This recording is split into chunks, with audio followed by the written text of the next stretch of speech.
Hello everyone and Happy New Year. Also, welcome to the inaugural garden video of my post-revamp channel. Today's January 1st. Temperature outside is 36 Fahrenheit, 2 degrees Celsius. For this first video, I'm going to do a January tour of my garden. It's pretty cold, so there's not much growing, but I'll also discuss some of my plans for the coming year. I apologize up front for the shaky phone camera. I have some equipment coming in. This video is going to be very amateurish, but I hope with some practice I'll improve over time. What you're looking at right now in the center of view is elephant garlic. Now, I kind of let my garden go last year. I didn't do anything with it, and so everything kind of grew up with weeds. So the elephant garlic I had planted the previous fall didn't ever get harvested, and it has come back. It's actually doing fairly well. So most of it did come back. I've got all the weeds cleaned up. I've got it mulched. It's doing pretty nice. Hopefully I'll get a good harvest this year. There are a few places like this where it has grown back in a big cluster. I'll probably end up getting some very small bulbs there, and that'll probably be my replanting. There won't be a lot of good large cloves to use. In the next row, I have some yellow potato onions, which suffered the same as the elephant garlic. Unfortunately, there aren't very many of them that came back. But I also have planted in here, you can sort of see them there, some rutabaga seedlings. This is really just an experiment, and it's the reason for the row cover. I just wanted to see if I could plant them in the middle of the winter. These went in the ground as seedlings maybe just before Christmas, and so far no issues with them freezing, but the weather has been pleasantly warm.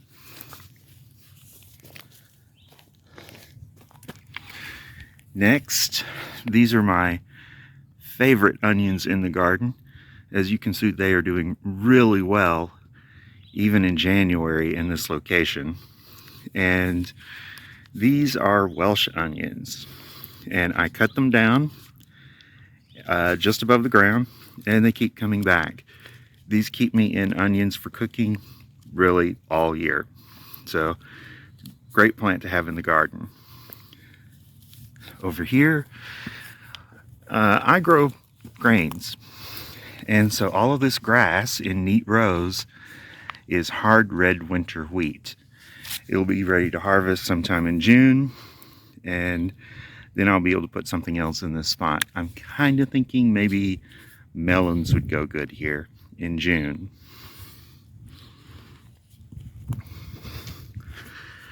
I also have barley. That's what the taller stuff is here. I'm a little surprised by how tall it is, but barley does grow faster than wheat.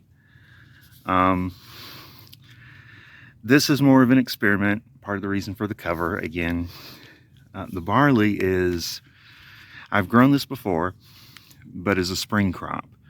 This is in fact a spring barley, and I am experimenting to see if I can overwinter it here in this climate, which I think I probably can, and if it will flower at the right time, which it might not. I'm less confident of that.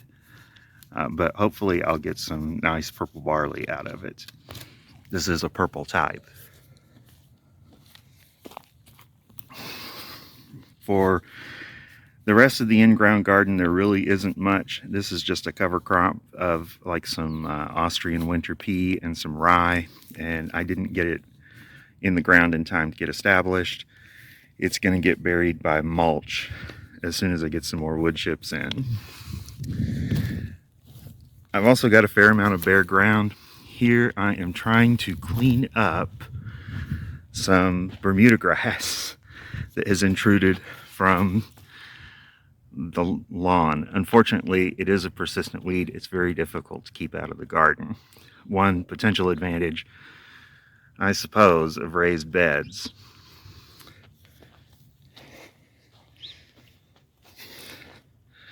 On the subject of raised beds, some of you who are a little more knowledgeable will say something like, "You're not doing a Johnson Su bioreactor right." Well, that's not what these are. They're just bins in the same style, but they can be used to hold debris like this one, or used as a waist-high raised bed like this one.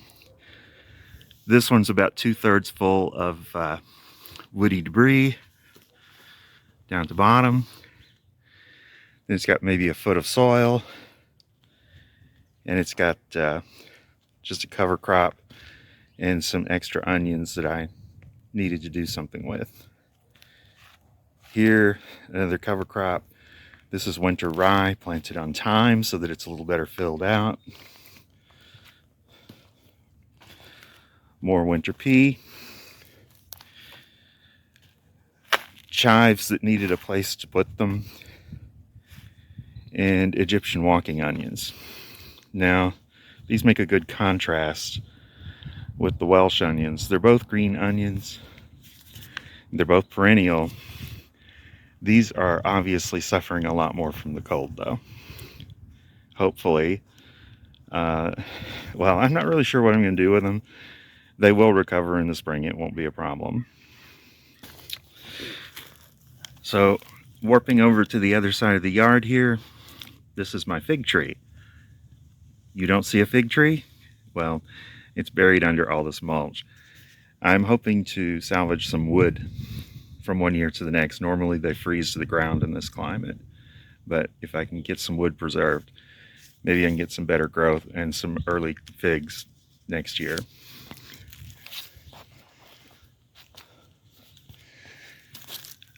Unfortunately, the pomegranates are suffering the freezing to the ground fate again. They didn't lose any leaves until a frost came in that was so hard that it killed them to the ground. Not sure what I'm going to do with these. Maybe containers eventually. Blackberries, on the other hand, don't care about freezing temperatures at all. And while rhubarb does care about freezing temperatures, surprisingly, this is still green in January. If I had known it was going to stay green in January, I'd have fertilized it in September.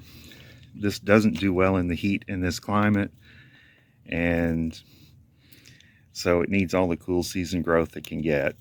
Unfortunately, I didn't know to fertilize it then so that I could get some nice cool season growth on it, because I was expecting it to die to the ground with the first frost. Live and learn, I guess. It's part of what the whole gardening experience is about. The rest of this area here, this is sort of my side garden. I haven't really planned what I'm going to do with it, except in the short term, it's going to be used to just pile up wood chips.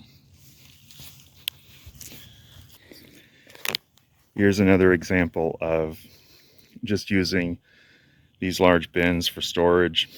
This is just some mulch from last year that got filled with weed seeds when I let the garden grow up. I've sifted out the bigger particles. The smaller stuff in the soil is here. Next year I'm going to have to focus really heavily on composting, and I will run this through a hot composting cycle in order to kill off some of the weed seeds. Anyway, that's it for this tour. Happy New Year again, everyone, and I will see you in the next video. Be sure to hit that like button and subscribe if you would like to get regular updates.